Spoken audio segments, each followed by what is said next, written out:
In the bustling city lived the golden couple of the medical community, Elsa and Joseph. Elsa, a renowned cardiologist, was known for her surgical precision and empathy with patients.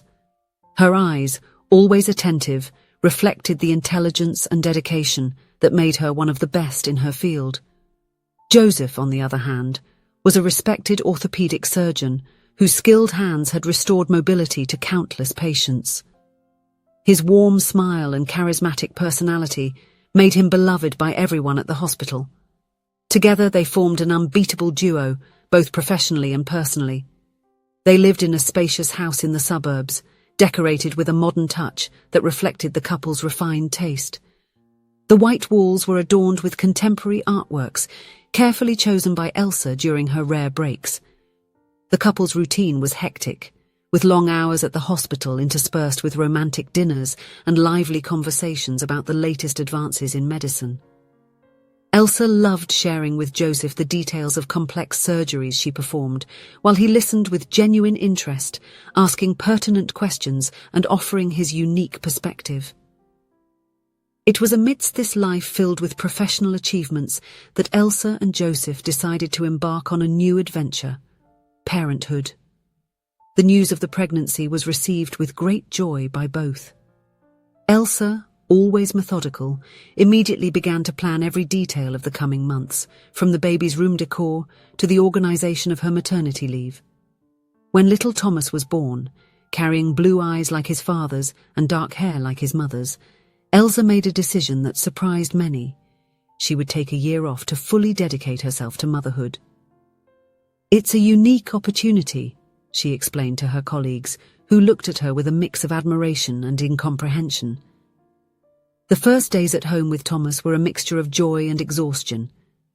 Elsa, accustomed to dealing with life-or-death situations in the operating room, now found herself challenged by seemingly simple tasks like changing diapers or calming a crying baby. The smell of powder and milk replaced the antiseptic aroma of the hospital she was so used to. As the weeks went by, Elsa began to feel a growing restlessness. Conversations with Joseph, once filled with medical terms and discussions about complex cases, now revolved around baby bottles and sleep schedules. She loved her son deeply, but missed the adrenaline and intellectual challenge that her career provided. It was then that Elsa discovered an unexpected escape: television soap operas. Initially, she would turn them on just as background noise while she did her household chores. But soon she found herself completely absorbed by the dramatic plots and charismatic characters. Every night, after putting Thomas to bed, Elsa would settle into the soft sofa in the living room, wrapped in a fluffy blanket, and dive into the fictional world of her favorite soap opera. The stories of love, betrayal, and redemption transported her far from her routine of bottles and diapers, offering a temporary escape from reality. When Joseph came home from the hospital, exhausted after long hours of surgery, he found Elsa eager to share the latest developments in the story. He listened attentively, asking questions and laughing at the most absurd twists.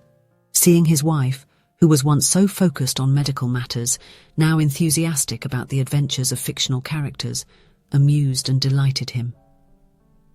"Oh, Joseph, you must think I'm silly for watching these things, right?" Elsa asked, a slight blush tinting her cheeks. "No, my love," he would reply, hugging her affectionately. "You are in a more relaxed phase. Enjoy this year off to give your mind a break too. Sometimes it's good to take a break and allow ourselves a little silliness." Joseph's words reassured her, but deep down, Elsa couldn't help but feel a bit guilty about her new pastime. She, who had always valued scientific knowledge above all, now found herself completely absorbed by fictional stories. One night, while watching a particularly dramatic episode, Elsa found herself shouting at the television, "How can she be so foolish, ignoring so many signs? All the evidence is right in front of her. In real life, nobody would be so naive." Annoyed by the main character's naivety, who was being cheated on by her husband, Elsa turned off the TV and went to prepare Thomas's bath. At that moment, the phone rang. It was Joseph. "Hi, love. I'm going to be late for dinner. You don't need to wait for me. Maybe I'll arrive and you'll already be asleep," he said, his voice tired over the phone. Elsa was well aware of the unpredictability of medical routines. "All right, my love, I love you," she replied, hanging up the phone. But as she bathed Thomas, Joseph's call echoed in her mind. It was uncannily similar to the scene she had just watched on the soap opera. In the days that followed, Elsa found herself analysing every action of Joseph with a more critical eye. The way he frequently checked his phone, the late calls from the hospital, the last-minute cancelled dinners, everything seemed to take on a new meaning in the light of the plots she watched daily on television. She tried to push these thoughts away, considering them ridiculous and unworthy of an intelligent woman like her. But the seeds of doubt had been planted, inadvertently nurtured by the dramatic stories she consumed every night. One day, Joseph announced, "Love, tonight I have a hospital party to attend. One of those boring parties to raise donations." Elsa was well acquainted with these events, having participated in many before her maternity leave. "Do you want me to accompany you?" she asked, a part of her eager to return, even if briefly, to the world she was accustomed to. "No need," Joseph quickly replied. "I don't want to bore you. Besides, I'll just stay for a short while and, as soon as I can, I'll return home." Joseph's words, although perfectly reasonable, stirred an unease in Elsa that she couldn't explain. She spent the whole day with it on her mind, comparing herself to the naive character from her favourite soap opera. Was she also being foolish, ignoring obvious signs? As the evening approached, an idea began to form in Elsa's mind. It was absurd, completely out of character for her, but she couldn't shake it off.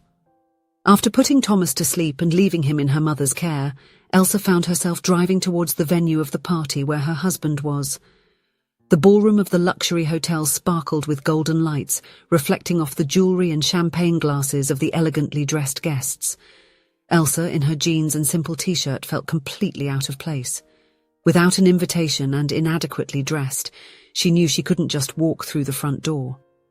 With her heart racing, Elsa circled the building and found the service entrance. The kitchen was a whirlwind of activity, with chefs shouting orders and waiters rushing back and forth with trays full of food. Taking advantage of the confusion, she grabbed an apron hanging near the door and an empty tray. Taking a deep breath and trying to appear as natural as possible, Elsa entered the main hall. Her eyes anxiously scanned the crowd, searching for Joseph. She moved discreetly among the guests, her face partially hidden by the tray she held in front of her. Finally, she spotted him. Joseph was sitting at a table in the corner, surrounded by a group of grey-haired gentlemen she recognized as members of the hospital board. Her husband looked bored, idly fiddling with his glass while the others chatted animatedly. Elsa felt a wave of relief and, at the same time, shame for her distrust. Joseph was exactly where he said he would be, doing exactly what he said he would do. She felt foolish and childish for having doubted him. Deciding that she had gone too far with that madness, Elsa began to retreat toward the kitchen. It was at that moment that Joseph stood up, apparently saying goodbye to the group. Panicking, Elsa tried to hide behind a decorative column. In her haste, she did not notice the waiter coming towards her, carrying a tray full of champagne glasses. The collision was inevitable. Glasses shattered on the marble floor, the golden liquid spreading like a gleaming puddle. Elsa and the waiter fell into a tangle of limbs and shards of glass. The noise attracted everyone's attention in the hall. Laughter and exclamations of surprise echoed through the environment. Mortified, Elsa tried to get up, her face red with embarrassment. It was then that she heard a familiar voice. "Hey, this is my wife!" Joseph was there, looking at her with an expression of complete bewilderment. He reached out his hand, helping her to stand up. The next few minutes passed in a blur. Joseph apologized to the event organizers and gently but firmly guided Elsa out of the hall. The silence in the car was heavy, broken only by the soft sound of the engine. Finally, parked in front of their house, Elsa remained silent for a few moments, looking at the steering wheel with trembling hands. Joseph waited, respecting her time. Then, with a choked voice, she finally spoke. "Joseph, I need to tell you something," she said, trying to hold back the tears that were already threatening to fall. "I know it will seem silly, maybe even irrational, but I need to be honest with you." He looked at her attentively, concerned but calm. "You can talk, love. What's going on?" Elsa took a deep breath. "In the past few months, I've been feeling different. Lost, maybe. Staying at home with Thomas has been wonderful, but it's also been confusing. I miss my routine, the medicine, who I was before, and amidst all of this I started watching soap operas. At first it was just to pass the time, but over time they started to affect me." Joseph frowned but remained silent, listening. "The stories, the betrayals, the suspicions, I started to see signs in everything. I started to doubt you, doubt us. I felt ridiculous, but I couldn't help it. When you told me you were going to the party today, Her voice faltered for a moment. "I went there, trying to see if there was something wrong. And it was so absurd, so shameful." She lowered her head, ashamed, as tears rolled down her face. "I felt like that naive character everyone criticizes, that blind woman who ignores the signs, and it terrified me. I didn't suspect because you gave me a reason, but because I let those stories distort my view of our real life." Joseph remained silent for a few more seconds, taking everything in. Then he gently took Elsa's hands in his, squeezing them affectionately. "My love," he said, looking into her eyes with tenderness. "Do you know what I see when I look at you?" Elsa shook her head, her eyes brimming with tears. "I see the brightest, strongest, and most incredible woman I've ever met. You amaze me every day, even now, even at this moment, and no, I have never even come close to anyone who is more interesting than you. Never. I am not bored by your side. On the contrary, I thank God every day for having you with me." Joseph's words were like a balm to Elsa's troubled heart. She felt foolish, but also deeply loved and understood. "Well, I guess it's time for me to give up that soap opera," she said, trying for a shaky smile. Joseph laughed, pulling her into a tight embrace. "Maybe it's time for us to go back to watching those science documentaries you used to love so much," he suggested. That night, lying in bed with little Thomas sleeping peacefully in the room next door, Elsa and Joseph talked for hours. They spoke about their fears, their expectations, about how the arrival of the baby had changed their lives in ways they hadn't anticipated. Elsa realized that her obsession with soap operas was actually a symptom of something bigger, missing her professional life, the fear of losing her identity amidst diapers and baby bottles. Joseph, on the other hand, admitted that he missed the long conversations they used to have about medicine and science. Together they devised a plan. Elsa would start dedicating a few hours a week to medical studies, keeping herself updated in her field. Joseph committed to coming home earlier whenever possible so they could have quality time together as a family. In the weeks that followed, Elsa gradually reduced her consumption of soap operas. Instead, she and Joseph began to watch scientific documentaries and medical series together, commenting on and discussing the cases presented. These sessions became a new ritual for the couple, a way to reconnect intellectually and emotionally. As Elsa's maternity leave was coming to an end, she felt renewed and eager to return to work. The experience of motherhood had transformed her, making her more empathetic and patient, qualities that she knew would enrich her medical practice. In her first week back at the hospital, Elsa found herself smiling as she overheard two nurses discussing the latest soap opera. She then realized that there was nothing wrong with enjoying a bit of fiction as long as she kept her feet firmly planted in reality. That evening, when she arrived home, Elsa found Joseph playing on the carpet with Thomas. Her heart filled with love and gratitude. She had learned a valuable lesson.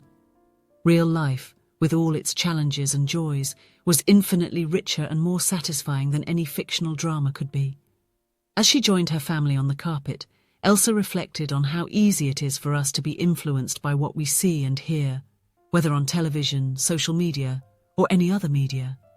The key, she realized, was to maintain a healthy balance, appreciating entertainment for what it is, but never allowing it to distort our perception of reality or threaten the relationships that truly matter. With Thomas laughing in her arms and Joseph by her side, Elsa knew she had found her happy ending, not on a TV screen, but in the life she had built with love, trust, and mutual understanding.